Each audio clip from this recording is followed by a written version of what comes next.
As Marie mentioned, my name is Michele Titolo, and I'm here today to talk about tackling a big impossible project. I'm currently a lead software engineer at Capital One, and I'll be sharing some tidbits from a big impossible project that I launched last year. So first of all, some of you are probably wondering, what is a big impossible project? What does this term mean? And it actually has a couple of definitions. The first one is a project that is significantly large in scope or significantly large in change. So you might have a really, really narrowly scoped project, but if you're fundamentally changing the way something works relative to the current state, that could also be a big impossible project.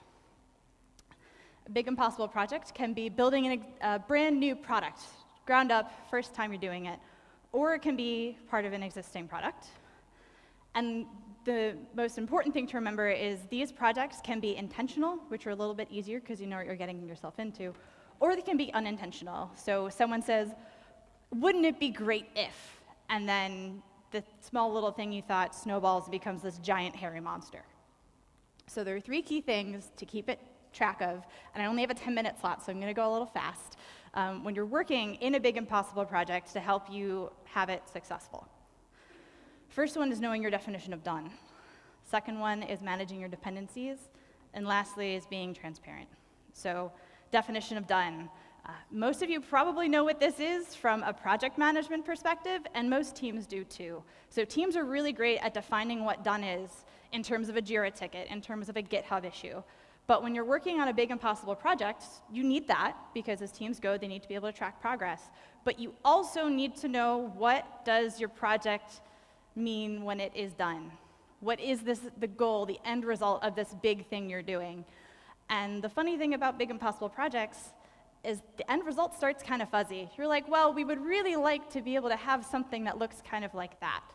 And you're gonna be tempted to be really, really clear and like, no, we need to have really, really specific details on what we want.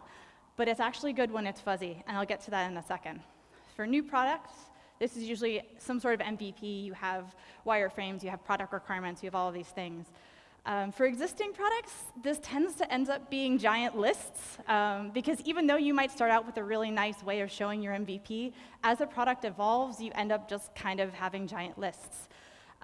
So my big impossible project that I worked on was universalizing the Capital One flagship iPhone application. So we had two applications originally, iPhone and iPad, and for those of you that are not iOS developers, most of the code that we write is UI. So it's not so making something work on iPad that was working on iPhone, very, very, very different story. It involved a lot of rewriting, a lot of rethinking. And at the beginning of this project, the app's pretty big. We had about 120-line item spreadsheet of all features or all screens in the app that we needed to update. But at the end, it was 170 items over the course of the project. So 50 new things got created. And the list grew because new features were added. We were one of 10 teams working on this product. So other teams were doing their thing. We broke things into smaller chunks, because when we created that initial list, we had some items that we realized were just really difficult to track as this one giant item, so we had to break it out into smaller pieces, so as we went along, we could track it better. And lastly, there were surprises. So the product we ended up shipping was universalized, that was our goal, but we hadn't exactly known what it was going to look like, and it worked out really well. Next up, dependencies. So we're all software people here, and when I say dependencies, you're probably like, oh, you have some repo that depends on some open source library, and that's not what I mean. So when you're thinking about your projects, any project, this is like not just big impossible projects, any projects you're going to have dependencies on other teams, other people. So dependency is any work that needs to get done that is not done by you or your team. So literally, you are depending on someone else. And these are things to identify early. And why do you want to identify early? Well, there's this thing that happens that I call the business-as-usual trap, where you have an existing project, usually not new, this is usually an existing, where some teams have their own roadmaps, they have their own priorities, and their goal is their work. And they're doing their business-as-usual work. And you come along, new shiny thing, let's do this. And they're like, we can't help you for 3 months. And it becomes this trap where you need to get on other people's schedules and you need to get on their schedules early. You also want to plan to get blocked, because if someone can't help you for 3 months, you don't want to have devs sitting on their hands for 3 months. And of course, have a plan B when it comes to dependencies. If some other team can't actually help you, if they're like, sorry, we're backlogged for a year, and you're like, well, we need to ship in 6 months, then you need to figure out a way around that. And of course, communicating your blockers. Oh my gosh, I've worked on so many projects where people don't know that they're blocking other people. So as soon as you have any sort of dependencies, like, communicate to the point where you think you might be annoying, because people don't get it sometimes. One of the fun things that happened with the Universal project was we went from being dependent on other teams. So iOS applications by design are monolithic, so there's one golden master repo. All of our builds from the store get built from that repo, and teams work off of forks. So each individual sprint team had their own fork. In the beginning, we were waiting for other teams to finish work because we didn't want to deal with crazy git merge conflicts. But by the end of the project, teams were making pull requests into our repo and building off of our features, and in some times, even on our feature branches that haven't been merged yet.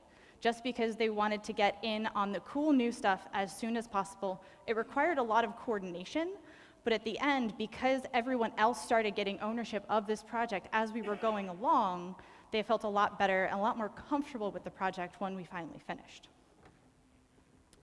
And lastly, transparency.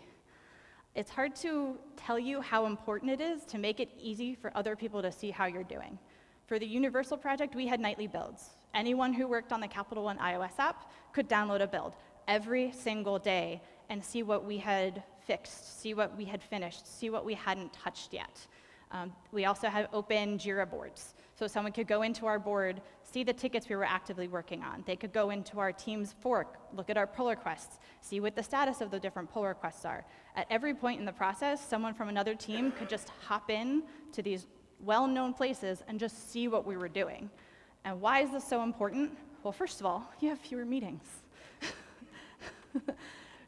Engineers don't like meetings, and engineers don't generally like status meetings like, what did you do today? I did A and B and C. No one wants to hear that, especially if you have to do it 5 times because 5 different teams want to know what you're doing. But also it's about communication, because other people are invested in your big impossible project, whether or not you think they are. Especially if you're changing the world, everyone wants to have a say in how the world gets changed. And lastly, when it comes to transparency, you want to plan risky things first. Big impossible projects are risky as they are, but you also want to make sure that the individual pieces that are more risky, because as you break things down to smaller items, some things will be more risky than others. So knowing what those are and planning ahead will help you out. For the Universal app, we had one screen in the app that just would not work with the way that we needed it to work on iPad. Just wasn't built to support it. We needed to rewrite it. Generally not a fan of full rewrites, but this was like, nope, there's no way this can happen. So it was really important to get right because this was a shared component. There are a few flows in the iOS app that are shared across all teams. So 10 teams working on like a set of maybe 3 or 4 files. That could be big and messy if it's wrong. So what we did was we set aside 2 weeks to do architecture design and proof of concept work. And at the end of those 2 weeks, we had a demo app. Anyone could download the code, run it, play with it, and a full write-up of the architecture with diagrams. And then we used that to get buy-in from other teams, because what we were doing was changing the world, but this one piece we knew was going to change the world again. Gets kind of little ripple effects. And everyone ended up being really comfortable with that change once it landed. There were no like screams or shouts or, oh, you broke this, because the change ended up being really well known and really well estimated. And everyone was very, very excited because we didn't spring a big change on them. The last thing you want to do in your big impossible project is go off for 6 months doing something and then come back and say, hey, by the way, we changed the world. No one likes that. They want to be brought along. So in summary, a big impossible project is something that is significant in scope or significant in change. And knowing what your definition of done is, managing your dependencies, and being transparent will help you include others as you go along and help you have a more successful project. Thank you.